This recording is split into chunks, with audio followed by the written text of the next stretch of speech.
tenemos al doctor Luis Fernando Mejía, director nacional de Fedesarrollo. Doctor Mejía, muy buenos días. Y la conveniencia de la reforma tributaria en Colombia, pero con un tinte social, con un nuevo contrato social, como lo está proponiendo Fedesarrollo. Muy buenos días. Muy buenos días, muchas gracias por esta invitación. Encantado de estar otra vez con ustedes. ¿Cuáles son los principales puntos que debe tener la tributaria para que no sea tan injusta con la clase media colombiana? Pues mire, nosotros hemos hablado, como usted lo mencionaba ahora, de un nuevo contrato social que reconozca que en esta coyuntura Colombia ha dejado madurar problemas estructurales de largo aliento relacionados, por ejemplo, con una todavía insuficiente cobertura de los programas sociales. Cerca de la mitad de los hogares pobres en el país no reciben ningún tipo de transferencia por parte del Estado. También que reconozca que tenemos un sistema de protección a la vejez que infortunadamente le llega a una minoría de los adultos mayores, apenas al 25%. Estamos dejando por fuera al 75% de los adultos mayores de nuestro sistema de protección para la vejez. Y también lo que tiene que ver con la inclusión social y productiva, en donde apenas el 40% de los ocupados en el país son formales, el 60% están en ocupaciones informales y eso naturalmente también genera problemas de exclusión social y productiva.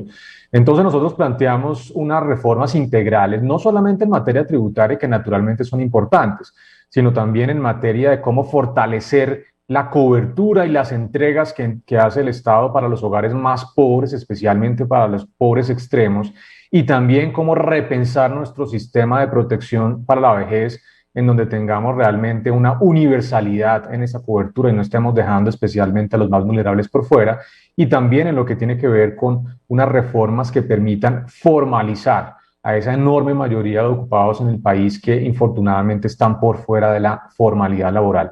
Así que ahí tenemos una serie de propuestas muy concretas en ese sentido. Nosotros creemos que esta es una oportunidad para repensar el contrato social en Colombia, que infortunadamente, si bien hemos avanzado muchísimo, todavía tiene enormes exclusiones sociales y productivas, y naturalmente eso también pasa por el tema tributario. Eso es indudable. Hay un problema no solamente fiscal muy importante, sino también que hay la necesidad de fortalecer el recaudo del Estado para mejorar esa provisión de bienes públicos, especialmente en materia social.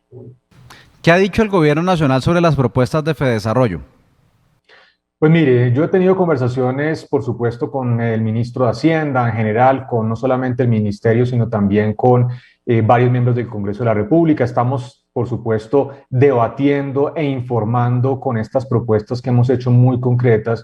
Y naturalmente, pues mire, primero han sido de muy buen recibo porque son muy estructurales e integrales. No solamente están enfocadas, por ejemplo, en resolver el problema fiscal, sino realmente en repensar, como lo decía antes, el contrato social de nuestro país, garantizando que haya mucha más inclusión social, productiva, formalidad laboral, crecimiento económico, que realmente es la fuente primordial de reducción de la pobreza.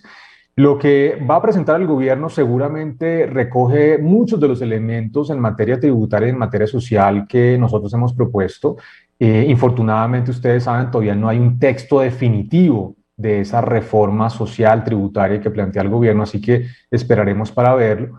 Lo que sí sé que no van a tocar en esta reforma son dos temas que creemos son fundamentales. Lo primero, las reformas de nuestro sistema de protección a la vejez. No va a haber ninguna reforma pensional por ahora. Creemos que es infortunado esto porque de nuevo pues tenemos a un 75% de los adultos mayores en el país que están excluidos de este sistema obligatorio, así que creemos que es urgente reformar el sistema pensional.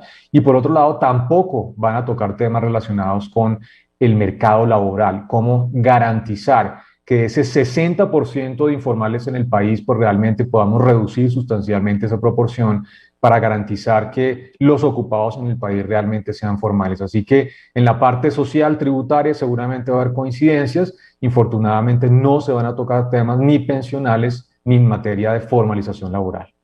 Es decir, que su propuesta desde Fedesarrollo de hacer menos aportes desde empresas a independientes en seguridad social y que asimismo los independientes tengan que aportar menos, no como ahora ha dicho la Corte que tienen que devolver el favor de la ayuda, ¿no va en esta reforma?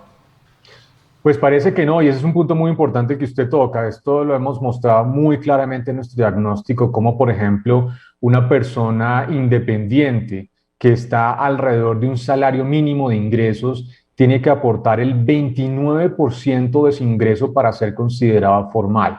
Esto es la suma del 12.5% que debería aportar para estar formalmente en el sistema contributivo de salud, lo que tenía que aportar en materia de pensión, que es el 16%, y el medio punto adicional de riesgos laborales, eso suma el 29%.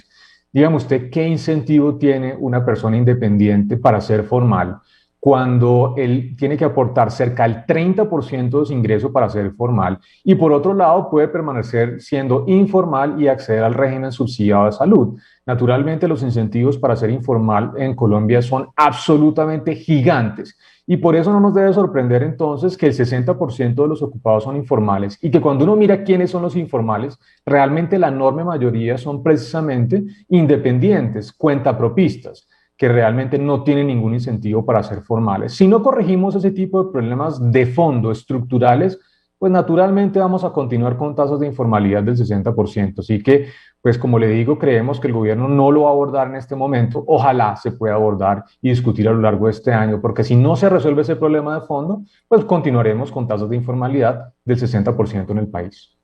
Sí, ahora que hablamos de la gente del común, de quien a esta hora nos escucha, quien va hacia el trabajo y se gana 2.500.000 pesos y se habla de que desde ese punto comenzaría a declarar más no pagar, pero se habla ya de 2.580.000 que desde ahí comenzaría la tarifa anual. ¿Qué pensar de de esas personas que ganan ese valor y deberán pagarle ahora al gobierno? Y mucho se habla de esa clase 3, estrato 3, que está siempre ahí en ese sándwich afectado por tantas decisiones. Pues mire, lo primero es que las cifras de la distribución del ingreso en Colombia son muy concretas y dicientes. Realmente la mitad de los ocupados en Colombia ganan menos de un salario mínimo. Esto muestra de nuevo la enorme vulnerabilidad, especialmente de las personas más pobres y pobres extremas. Como le digo, la mitad de los ocupados, de esos 20 millones de colombianos que actualmente tienen algún tipo de ocupación en el país, ganan menos de un salario mínimo. Ahí es donde hay que focalizar, por supuesto, el fortalecimiento de las redes de protección social y nosotros, por ejemplo, en nuestra propuesta proponemos tener una renta mínima para los hogares más pobres que entregaría 140.000 pesos mensuales a hogares de 4 personas. Suena poquito, pero realmente hoy en día en el Estado, la mitad de los hogares pobres no reciben ningún tipo de ayuda por parte del gobierno nacional. Así que al menos con nuestra propuesta tendrían una cobertura, una entrega pequeña pero universal que le llegaría a todos los hogares pobres. Ahora bien, en materia de declaración de renta, uno de los diagnósticos más claros que existen, y de hecho también lo hizo la comisión de expertos hace un par de semanas, es que en Colombia hay una enorme minoría de colombianos que declaran y pagan renta y que hay que fortalecer la información para la administración tributaria y garantizar que más colombianos empiecen a declarar ingresos. De nuevo, actualmente apenas pagan 1.800.000 personas renta, digo, estoy hablando de personas, frente a 20 millones de ocupados en el país. Ahora bien, de esos 20 millones, 10 ganan menos de un salario mínimo, así que hay que pensar en cómo ir fortaleciendo esa información. Naturalmente no hay que aumentar las tasas de tributación para las personas que tengan ingresos bajos, pero sí es fundamental que se empiece a fortalecer esa cultura tributaria, la declaración de renta, para que la administración tenga más información y de nuevo eso es muy importante para ir formalizando gradualmente a las personas. ¿Cuánto será la reducción del déficit fiscal de lograrse una buena reforma tributaria en Colombia? Estamos creo que en más del 6% del PIB, ¿no? Sí, mire, este año el déficit fiscal va a ser cercano al 9% del Producto Interno Bruto, que es una cifra realmente extraordinariamente grande. Colombia, desde que tiene cifras fiscales en nuestra historia moderna, probablemente en los últimos 70, 80 años, nunca había tenido un déficit fiscal tan alto. Y ya son 2 años consecutivos, porque el año pasado también tuvimos un déficit cercano al 8%. Entonces, el problema fiscal es realmente muy de fondo. Y aquí tenemos un dilema muy complicado, ¿no? Por un lado, la necesidad de fortalecer estas redes de protección social, la cobertura y las entregas monetarias que se le hacen especialmente a los hogares más pobres y vulnerables, pero también por otro lado la necesidad de fortalecer el recaudo tributario del mediano plazo. Esto requiere un balance muy delicado en donde se plantee seguramente una visión multianual, no que el próximo año aumente sustancialmente todos los recaudos. Realmente se tiene que hacer una cosa muy gradual para no poner en riesgo, por supuesto, la recuperación incipiente que tiene la economía colombiana. Pero naturalmente es ineludible que se va a tener que aumentar el recaudo tributario porque infortunadamente Colombia tiene un déficit muy alto y un endeudamiento que subió del 50% del Producto Interno Bruto, estamos hablando de 500 billones de pesos más o menos, a niveles por encima del 65% del Producto Interno Bruto, un aumento de 150 billones de pesos en la deuda pública producto de la llegada de la pandemia. Esa deuda en algún momento se va a tener que pagar y una parte, por supuesto, se tendrá que hacer con mayor recaudo tributario. Finalmente, doctor Luis Fernando Mejía, director de Fedesarrollo, con la posible salida del Ministerio de Hacienda del doctor Alberto Carrasquilla, ¿es posible que usted sea el nuevo ministro de Hacienda de Colombia? Mire, pues naturalmente que yo no he recibido ningún tipo de noticia en ese sentido. Yo por ahora estoy muy tranquilo en Fedesarrollo aportando al debate con este tipo de propuestas. No sé muy bien, sabe, un tema de fondo y es cómo son los tiempos de esta posible elección del ministro de Hacienda para la presidencia de esta banca de fomento que es la CAF. Yo estoy seguro que el presidente de la República en su momento, si se da el caso, elegirá a una persona con las condiciones, las cualidades y la formación necesaria para una coyuntura tan crítica como esta, que hay que generar un nombramiento con responsabilidad, como ha sido realmente la tradición. Usted sabe que Colombia siempre se ha destacado por unos ministros de Hacienda con una enorme trayectoria, con conocimiento, con capacidad técnica y no por consideraciones políticas. Así que por ahora yo estoy muy tranquilo, muy contento acá en Fedesarrollo. Estamos ya próximos a cumplir 3 años, también con el tiempo familiar, que es una cosa muy preciada cuando uno no está infortunadamente en el sector privado, en el sector público, realmente los tiempos son muy limitados, así que por ahora estoy muy tranquilo y aportando desde el sector privado, desde el centro de pensamiento y ojalá así sea en el corto plazo.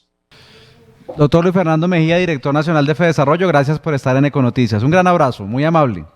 Bueno, a ustedes por la invitación, un saludo muy especial para toda la audiencia de Ecos de Colmena. Un saludo y gracias por todo.